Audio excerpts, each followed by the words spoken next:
We are repeatedly told that the grid cannot cope with millions of EVs all plugging in at once.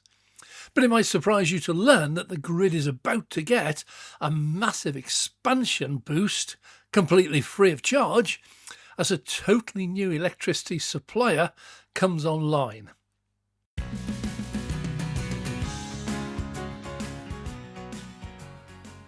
I'm Dave. Welcome to Dave Takes It On. Well, our national grid is a slow mega-giant dinosaur of a system which seems to resist change and operates really slowly, usually in arrears, trying to catch up with demand. But the next generation of the grid is already underway, and it is already way beyond the control of the grid. Well, let's start with 4 basic facts. Number 1. Most cars spend more than 80% of their time parked, locked, doing nothing. Number 2.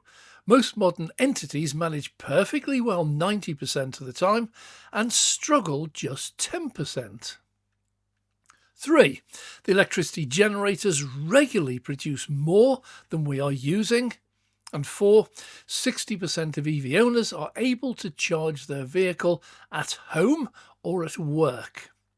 Welcome to V2G. So what is V2G? Okay, your EV has a battery which stores electricity in DC, that's direct current. When you plug it in to charge, the electricity flows from the grid into the battery. This is called unidirectional charging. Electricity flows just one way. Now, while it's intended to power your car, it is also just a giant battery that can have many other uses. First, we find V2L, which means vehicle to load. Here you can plug in an adapter to your EV socket, and on the end of it is a standard 3-pin UK socket for a plug.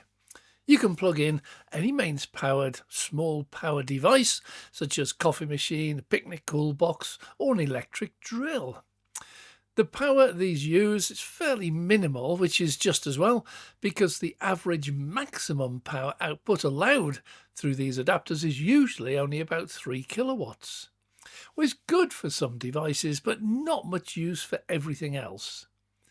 Well, that's why some cars now have V2V, or vehicle to vehicle. Here the power of the battery is allowed out at a very much higher rate. So if you're out on the road with a full battery and you come across an EV with a flat battery, you can stop and charge it up from yours. These, like the Ford F-150 Lightning, allow much more power to come out, typically about 60 kilowatts. But the ideal would be to allow your car to power your house, V2H. Now, the future of houses is most people will have solar. Some renewable energy is now a legal requirement on new buildings, and it's often PV panels. Add in a storage battery, which are not legally required, but they are becoming very popular and cheaper, and you have the start of self-sufficiency. An average UK house only uses about 3,000 kilowatt hours per year. That's about 8 kilowatt hours per day. So in theory, a small 10 kilowatt hour battery would happily power your house. And these are now quite affordable. So during the day, you run your house off solar PV and you store any excess from the panels in the battery. When it goes dark, you have a full battery to power your home through the night.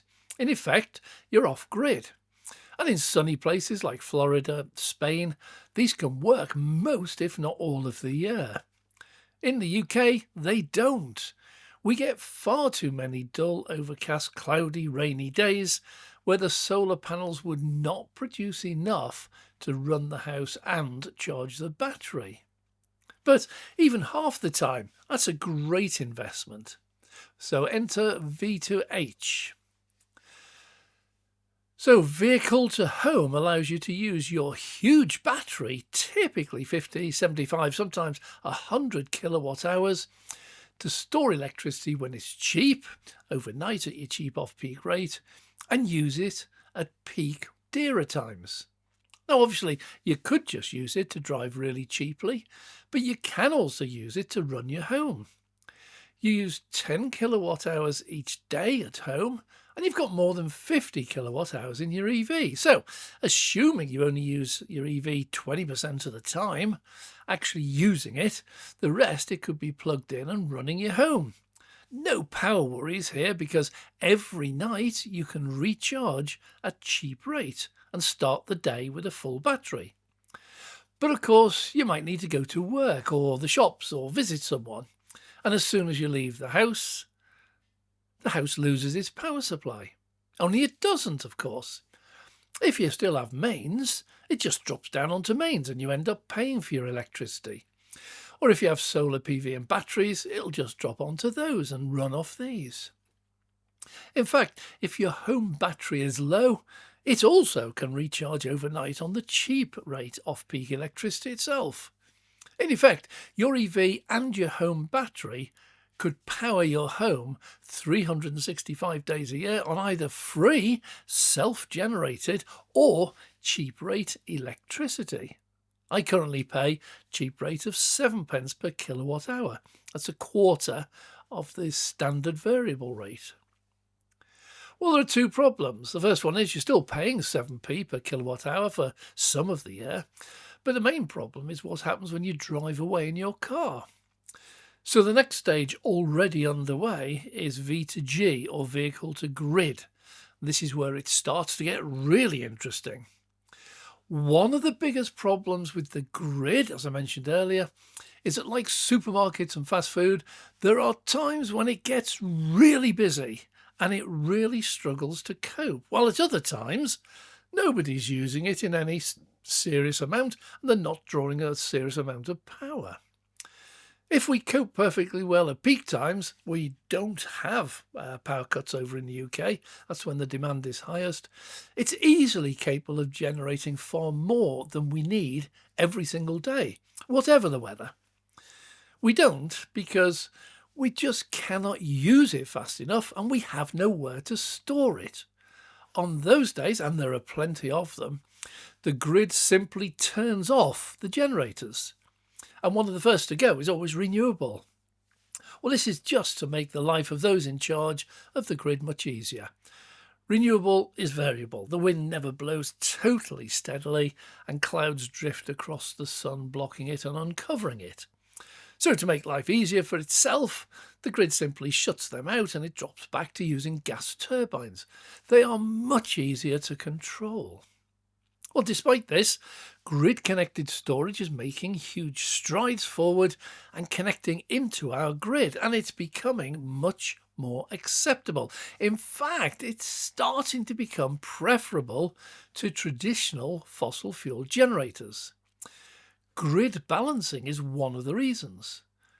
Batteries are great for balancing power, just needs different equipment and a different mentality. You see this if you run your house on a generator, a petrol generator. When you turn on a load like a kettle, you hear the generator kick up into a higher speed, but it does take a short time to get there, and the power coming out of it actually drops during that time. Likewise, if you turn off the kettle, it again is somewhat slow to respond and it overshoots. It produces more than it can need temporarily until the engine slows down. Now, if you run your house off an LFP home battery station and turn on a kettle, it produces instant power. Nothing anyone needs to do. It's just instant. And likewise, when you turn it off, batteries respond instantly. Well, huge grid-connected batteries work exactly the same way. And the main reason they're not more popular is the old-fashioned grid. It's never used them before, so it sticks to what it knows. Imagine a number of grid-connected storage batteries, altogether totalling about half the size of the grid. These are available 24 hours a day, 365 days a year, to accept excess power that is being generated but not used. And then it can provide that extra power back into the grid during peak times to take the load off the other suppliers. It's all fully automatic. Or rather, it does the grid out of a job. and it is a multi-billion-pound company with multi-billion profits employing tens of thousands of people, all owned and backed by obscenely monstrous private equity, pension and investment banks, making millions out of us. Over 1 billion this last year alone. Or if we can install enough batteries and the grid becomes self-managing, then the workforce could be reduced to just maintenance and repair employees only. And the reason why grid-connected batteries are now being installed in large numbers is because they offer absolutely massive, almost obscene profits. Take what was probably the first full-scale one installed, and that was in Australia a few years back. At the time, it cost about $70 million to build, buy and connect, and it made a profit greater than that in its first year of operation. This is unreal. Imagine you pay $70 million for something, you get it all back at the end of that first year, and then you pocket $70 million each and every year after that. Now that is a business model to envy. Doesn't actually do anything. It's not like a gas turbine generator which has to work to produce electricity. Here the batteries just sit there. When there's plenty of spare power, they buy it off the grid. When I say buy it, they have a computer program that does it for them. It's called auto bidder. Then when demand is high, they sell it back to the grid. The reason this is so incredible is that when there is plenty or too much generation going on, it is often offered to someone at a massively reduced price, sometimes free, and occasionally they actually pay you to use that, to buy that electricity. But when the grid is at capacity and demand soars, the price per unit skyrockets to ridiculous levels. So all this installation does, it just sits there. It monitors the electricity grid prices, and when it's cheap, free, or they're paying you for it, they charge the batteries. When the price rises above a preset level, they sell it back to the grid, all automatically. Or guess what V2G with an EV does? Yeah, it's exactly that. So back to the opening statement. Most cars sit there locked up either at home or at work, and most of them have home charging. If you buy an EV with V2G facility, buy a charger with bidirectional charging, switch tariffs so you can buy and sell electricity, and install an auto bidder type software, you're in business. Now when your EV is not being used, it can be sat there buying and selling electricity for a profit on a commercial scale. Oh, before the idiots shout out, whoa, you're going to flatten your battery, you don't ever buy and sell 100% of the battery capacity. That would prevent it from being used as a form of transport. It is a car. You simply allocate the spare capacity that you will not be using that day. So if it's a Sunday and you're having a lazy day, you can trade perhaps most of it. But if tomorrow you're going on a road trip, you can program it now to say, right, trade as much as you want, but I must have a full battery by 8 a.m. for the trip tomorrow. And it will do it for you. No conflict. You can always use it as a car. You can always use it when it's not being used as a car, as a method of generating electricity and generating an income. But the real profit is that cherry on the icing, which is where you get paid for storing electricity. And several times recently, we have had an oversupply. The grid does not want to shut down some of the generators, so it offers to pay you to take it. Now, if all EVs in the future are V2G and are constantly plugged in for 70, 80, 90% of each day, EV owners can use their cars to buy and sell that electricity as an income generator, and then the grid would have no need to turn off those generators. The EVs will just store it for them automatically. And if the EVs are driving, then the home battery will also buy and sell it automatically. So the message here, as yet unspoken, is earth-shattering to all those saying the grid will collapse. The exact opposite is true. If all future EVs are V to G, then the grid will grow every time someone plugs in their EV.